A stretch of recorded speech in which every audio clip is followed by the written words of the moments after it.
एक चीर प्रतीक्षित फिल्म जिसका आई थिंक पूरा देश इंतजार कर रहा था पिछले 6 महीनों से शायद, जिसका पहला टीजर जब डाला गया था तो पूरा देश खड़ा हो गया था। जी हां, मैं बात कर रहा हूं आदि पुरुष की। ये आदि पुरुष पहला टीजर, उसके बाद में दूसरा, तीसरा, फिर फाइनल करके अब जाकर रिलीज पर भी आ गया है। पिछली बार जब हंगामा मचा था उनके टीजर को देखकर, जिसमें इन्होंने सबके ड्रेसेस चेंज कर दिए थे, रावण को मोहम्मद खिलजी बना दिया था और चमड़े के पट्टे दिए गए थे। दुनिया ने ऑब्जेक्शन दिया, मैंने भी ऑब्जेक्शन दिया। मैंने कहा ये क्या हो रहा है, क्या मजाक कर रहे हैं। मेहनत करके मैंने सुना उन्होंने 6 महीनों में बहुत कुछ पैसे, करोड़ों खर्च करके कोशिश की है चेंज करने की। तो दूसरी बार जब नया टीजर आया तो लोगों ने रिएक्ट नहीं किया। कहते हैं कि किसी को, सबको मना कर दिया गया था। मुझे लगता है किसी ने रिएक्ट नहीं किया, क्योंकि उसमें भी चीजें दिख रही थी जो जो जो ऑब्जेक्शनेबल थी। मुझे भी उस वक्त लगा कि चलो ठीक है, अभी ये फिल्म लेकर आ ही रहे हैं तो असली तो जो होता है वो करता धरता तो होता है, वो पब्लिक होती है। तो पब्लिक डिसाइड करेगी फिल्म रिलीज की। और अभी कल परसों आई थिंक रिलीज हुई है फिल्म। और मैं यूजुअली तो मैं फिल्मों पर ज़्यादा समीक्षा या फिर मैं कुछ अपनी लिखता पढ़ता या उससे शेयर नहीं करता, परंतु ये हमारी आस्था से जुड़ी हुई फिल्म है। अतः मुझे लगा कि मैं अपनी राय, मेरी राय देना अवश्यम भावी हो जाता है। अगर आप मुझसे पूछोगे, मैंने लोगों के रिएक्शंस पढ़े हैं, बाहर निकलने वाले लोगों के रिएक्शंस पढ़े हैं। एक आदमी तो एक बच्चा, मतलब आज की यूथ है जिनको शायद खुद भी नहीं पता कि रामायण क्या होती है, उनके लिए एक कहानी है। एक यूथ के मुंह से निकला, मजा आया, कॉमेडी था, अच्छा कॉमेडी था। रामायण और कॉमेडी, मेरा माथा ठनका वहां पर। कोई बोल रहा था कि कार्टून फिल्म लगी हमको, कोई फिल्म ने कहा कि बहुत ड्रामे हैं इसके अंदर। अच्छा लगा, कोई बोला अच्छा नहीं लगा। फिर मैंने जब सोचा कि मुझे इस पे बोलना पड़ेगा, और जब मैंने स्टडी की तो मुझे मालूम पड़ा कि इससे बड़ा भयानक तमाशा नहीं हो सकता आदि पुरुष से ज्यादा। इससे बड़ा अपमान हमारे हमारे हमारे एपिक रामायण का नहीं हो सकता। फिल्म देखकर यह समझ में आता है मुझे भी, और सबको शायद आएगा कि नहीं, पता नहीं, कि निर्देशक ओम राउत को रामायण का रत्ती भर भी ज्ञान नहीं लगता मुझे। और फिर वो जो बड़े लेखक हैं, जो शिरोमणि बुद्धिजीवी मनोज मुंतशिर शुक्ला ने तो अपनी लेखनी से इस रामायण को हमारी कलयुगी बना दिया है, त्रेता युग से कलयुगी बना दिया है।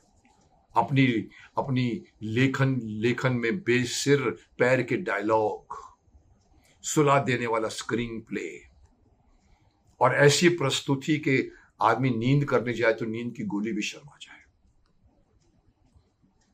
जी हाँ, मैं बोल रहा हूं, मुझे पता है कई लोगों को बुरा भी लगेगा, लेकिन मैं ऐसी बातों पे हमेशा खड़ा हो जाता हूं जब कोई हमारे देश की धर्म आस्था से खिलवाड़ करने की कोशिश करता है मॉडर्निटी के नाम से। साहब, इतनी छोटी सी बात बताता हूं कि जो बच्चा शायद जानता है, क्योंकि रामलीला तो पढ़ी जाती है घर में, रामायण का पाठ होता है और रामलीला हर साल होती है, गली मोहल्लों में होती है। रावण को क्या वरदान था और कैसे मिला था, इतनी सामान्य जानकारी भी नहीं है इन लोगों को। इनकी रचना अगर मुझसे पूछा जाए तो अब तक के अस्तित्व में रहे सभी रामायणी पुस्तकों से कोसों दूर है। रामानंद सागर जी वाली रामायण का तो 100वां हिस्सा भी नहीं है ये आदि पुरुष। आदि पुरुष के निर्माण में इतने घटिया स्तर के संवाद लिखने और हनुमान जी के किरदार को बेतुका स्वरूप में दिखलाने के लिए इतिहास उन्हें कभी माफ नहीं करेगा। दोस्तों, ये फिल्म जिसे देखकर लोगों ने अपने अपने अलग अलग तरीके से रिएक्ट किया है, अभी तक पूरा रिएक्शन नहीं आया, क्योंकि अभी तो वीकेंड है, टिकटें बुक हो जाती हैं एडवांस में। तो अभी तो लगता है लोगों को कि अभी तक इतने लाख, इतने करोड़ का बुकिंग हो चुकी है। पर मैं आपको बता दूं कि फिल्म देखकर ऐसे लगता है जैसे ये राउत साहब को हॉलीवुडिया मेकिंग, इससे ये बहुत प्रभावित है। और वही देखकर इन्होंने रामायण में अपनी उल जुलूल खुराफात भर दी है। अरे भैया, अगर आपको सिनेमाई लिबर्टी लेनी ही थी तो कोई कोई कोई फिक्शन फिल्म बना लेते ना। मर्यादा पुरुषोत्तम श्री राम जी के इमेज के साथ खिलवाड़ की गई है, जिस तरह से उनको कपड़े दिए गए हैं, जिस तरह से खैर वो तो उनका खुद का परफॉर्मेंस है, मैं कुछ नहीं कह सकता, लेकिन साहब ये छवि के साथ खिलवाड़ किए गए हैं। तभी मैं कहता हूं कि ये जो आदि पुरुष है, ये एक बहुत ही भयानक मजाक है रामायण के साथ। यही नहीं रुकती बात साहब, लेखकों ने सीता जी, राम जी, हनुमान जी, लक्ष्मण, मेघनाथ आदि किरदारों का भी मजाक बनाने में कोई कसर नहीं छोड़ा है। मेघनाथ, उसके जैसे तपस्वी योद्धा कम दिखता है वो मेघनाथ तपस्वी योद्धा। WWF के घटिया रेसलर ज्यादा लगते हैं, पूरे शरीर पर टैटू ही टैटू, और ऊपर से चिंदी डायलॉग, चिंदी स्टाइल के डायलॉग बाजी मारी उन्होंने। बेटा जली, तेरी ये शब्द, बेटा जली तेरी, ऐसे शब्द रामायण जैसे मेकिंग में कहां फिट होते हैं। कोई टपोरी कैरेक्टर था क्या मेघनाथ? सब जानते हैं कि लक्ष्मण को कौन सी शक्ति लगी थी और कैसे मूर्छित हुए थे, लेकिन यहां पर तो उनको शक्ति लगनी थी तो नागपाश में ही से उनको नागपाश को ही इन्होंने यूज किया और मूर्छित करके काम चला लिया। अब रावण की बात करें तो रावण डरावना होगा शायद, मुझे तो नहीं लगता, क्योंकि पंडित था। पर मान के चलोगे अगर वो डरावना दिखाना है तो डरावना दिखाइए ना, लेकिन ऐसा लगता है कि चंद्रकांता का शिवदत्त जैसा विष पुरुष बनकर आ गया है। अगर आप देखोगे रावण के किरदार को तो आप हैरान हो जाओगे कि किसने ये इमेजिन किया, किसने ये डिजाइन किया है और किसने ये हिम्मत की है। और अगर मैं बात करूं प्रभास जी की,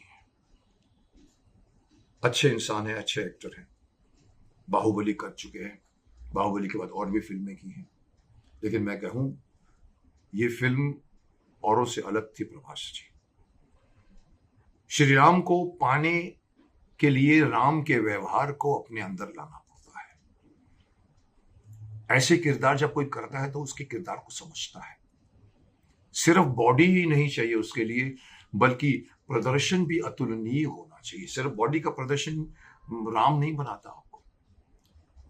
मैं तो यहां तक कहूंगा कि अगर आपको इंस्पिरेशन चाहिए था तो कम से कम अरुण गोविल जी का परफॉर्मेंस को देखकर ही कुछ आप लोगों ने कुछ सीख लिया होता। मैं जानता हूं बात मैं बहुत चुभने की कह रहा हूं, लेकिन मैं सच कह रहा हूं। जो कुछ भी इस फिल्म में है वो रामायण का मजाक बनाकर रख दिया है, और रामायण हमारी आस्था है, किसी का हक नहीं है। मैं कई बार अपने धर्म के खिलाफ खड़े हुए लोगों को मैं बोलता हूं, डांटता हूं कि you have no right to change the characterisation of any of our character of our epic. मुझे याद है कि जब ये अनाउंस हुई थी ये आदि पुरुष, शायद 2 साल पहले, मैंने स्टेटमेंट पढ़ा था हमारे जो ये महान एक्टर हैं जो सैफ अली खान, उन्होंने कहा कि I am doing Ravan's role and I am going to make him humorous. उस वक्त भी मैंने रुका था, मैंने कहा था कि who the hell are you to change the characterisation of our epic characters. अपने धर्म में करके दिखाओ, कटने लगेंगे सर। लेकिन उन्होंने पूरा सुना है। बीच में तो पिछले ट्रेलर्स में अभी जो बीच में जो टीजर्स आए थे, 2 नंबर 2 नंबर 3, बड़ी समझदारी से उन्होंने, बिकॉज पहले में ही जब उन्होंने दिखा दिया था सैफ अली खान को चमगादड़ बढ़कर आता है, अलाउद्दीन खिलजी दिख रहा है, पूरा दाढ़ी बना के मौलवी बना दिया उनको। इस बार उन्होंने सेफ गेम खेला, उनका लुक नहीं दिखाया, छुपा कर रखा। लेकिन मुझे नहीं पता था कि वो छुपा कर बैठे हैं, चेंज कुछ नहीं किया। रिलीज आया है, पब्लिक तो रिएक्ट करेगी, वही लुक है उसका, और उसको कॉमेडी करवाने की कोशिश की गई है। रावण कॉमेडी के कैरेक्टर नहीं थे। क्या निर्देशक, माफ करना बुरा लगेगा, पर निर्देशक राउत जी को सिर्फ रावण के लिए सैफ अली खान ही मिला। इससे ऊंचा तगड़ा कलाकार हमारी इंडस्ट्री में रह ही नहीं गया है। रावण भी कद्दावर था, जुगाड़ से बनाया गया रावण। जी हाँ, ये कैरेक्टर जो बनाया है, सैफ अली खान ने खुद कहा था कि मैं इसको चेंज करूंगा, जुगाड़ से बनाया गया ये रावण। ये रावण कम दिखता है, सस्ता स्मगलर ज्यादा दिखता है। अब लंका की अगर बात करें, सोने की लंका थी, मशहूर था, पूरे का पूरा रावण के और हनुमान के जलाने में बार बार ये शब्द आता था, सोने की लंका जला दी है। तो सोने की लंका कितनी चमकदार होगी, लेकिन साहब इस फिल्म में लंका को क्या दिखाया गया है? पूरी सोने की लंका काली काली नजर आती है, और आधी से ज्यादा तो फिल्म में वो तमराज किल्विश जो हमारे शक्तिमान का मशहूर है, उसका अंधेरा कायम ऐसा लगता है। लंका देश कम बल्कि तिलस्मी और जादुई जगह लगती है। अब अगर आप लंका को इतना आधुनिक बताया, उन्होंने काफी बताया आधुनिक है, बहुत आधुनिक है, तो फिर आधुनिक है तो फिर रावण को चमगादड़ पर आने की क्या, दिखाने की क्या आवश्यकता थी? और युद्ध के नाम पर मोहल्ले की चिंदी लड़ाई टाइप दिखा दी गई है, जैसे मोहल्लों में लड़ाई होती है जहां जमकर लात घूसे मारे जाते हैं, अब शब्दों की बौछार हो रही है। ये नहीं है हमारा रामायण। क्या आपको रामायण नहीं पढ़ा? आपने, आप रामायण बना रहे हैं और रामायण नहीं पढ़ते? कानन कुंडल कुंचित कैसा, हनुमान जी को आप चमड़े के वस्त्र दिखा देते हैं जहां पर पूरा देश खड़ा हुआ था, अभी भी वही कुछ रखा गया है। क्यों? क्या आप या तो दुस्साहस कर रहे हैं कि हम नहीं मानते इस किताब को, हम नहीं मानते वाल्मीकि के रामायण को, हम नहीं मानते रामचरितमानस को, हम इवन लंका, इवन जो रामानंद सागर जी ने बनाई है, जिसको देश ने उठा दिया था, आज तक कोई रामायण डिबेट नहीं कर पाई उनको, उसको भी आप लोगों ने नकार दिया है और अपने मन से आपने सब कुछ चेंज कर दिया है। यानी कि अगर आप लड़ाई भी दिखा रहे हैं जैसे मोहल्लों में लड़ाई होती है। मैं तो यहां तक कहूंगा कि ओम राउत और मनोज मुंतसिर ने क्या सोचकर बनाया है ये वही जाने, लेकिन देशवासियों को अज्ञानी समझने की भूल मत करना।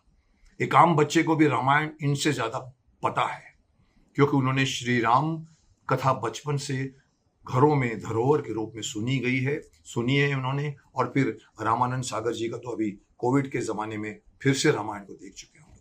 वो देखने के बाद क्या वो आपके रामायण पर खोट नहीं निकालेंगे? आपको पता नहीं है आप क्या करने जा रहे हैं।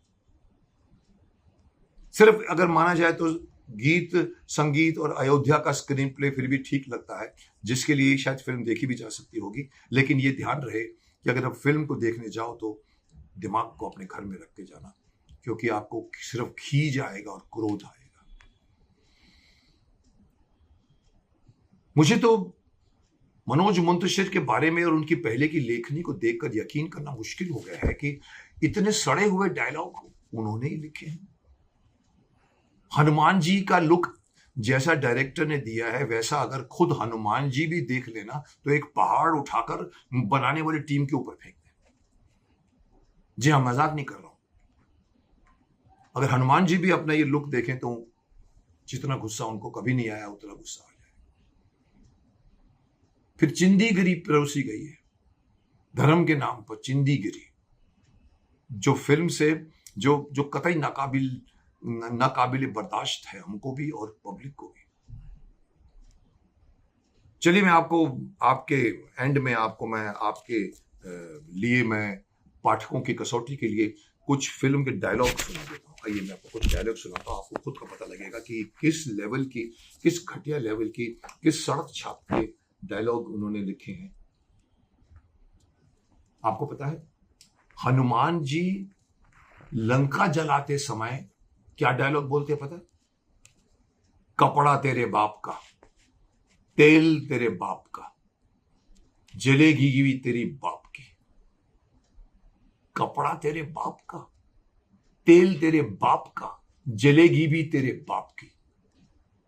ये हनुमान जी बोलेंगे, वो भी वाल्मीकि रामायण में बोलेंगे।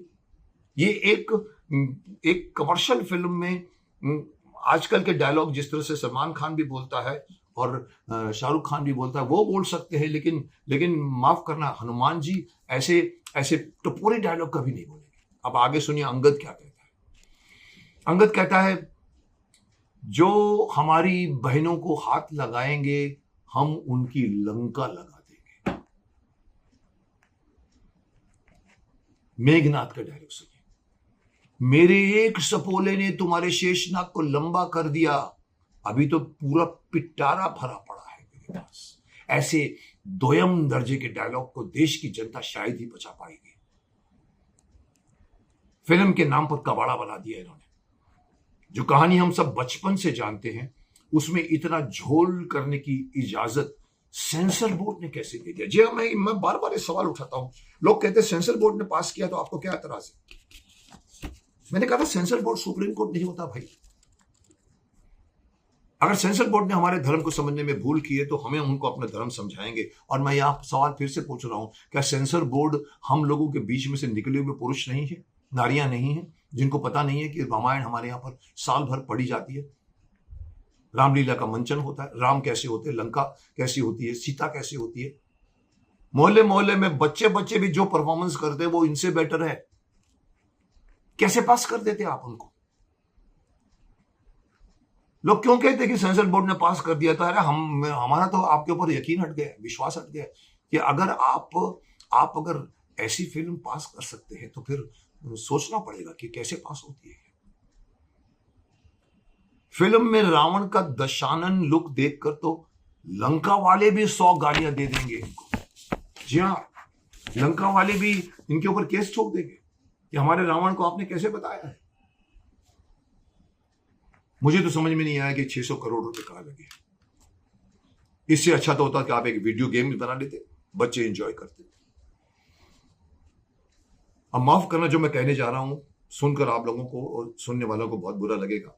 मुझे इतना गुस्सा आया हुआ है इस बातों को सुनकर कि कितनी हिम्मत हो गई है आजकल के makers, so called modern makers, जिन्होंने ये स्टेटमेंट देते हैं कि हम मार्वल वालों के लिए फिल्म बना रहे हैं, हम आजकल के बच्चों के लिए फिल्म। अरे साहब, हमारी परंपरा वही रहती है, हमारे बाप दादा का लुक वही रहता है, परदादा का लुक भी वही रहता है। आप चेंज नहीं कर सकते उसे, तो फिर इसको चेंज करने का हक किसने दिया है?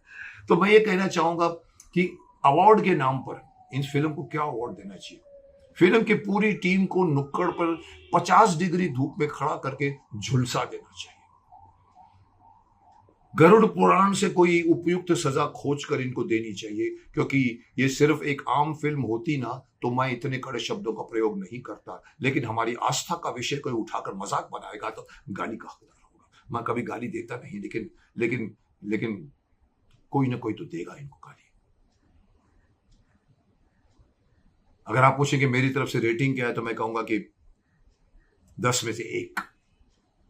अब आप पूछोगे इतना बुरा कहने के बाद 1 नंबर क्यों दे रहे हो? तो मैं कहूंगा कि गीत संगीत और अयोध्या को फिर भी बढ़िया दिखाया गया है। इसके लिए शायद आप देख सकते हैं फिल्म को। एंड में और भी ये कहना चाहूंगा कि हिंदुत्ववादी सरकार को, हमारी सरकार हिंदुत्ववादी है, हमारा देश हिंदू राष्ट्र है।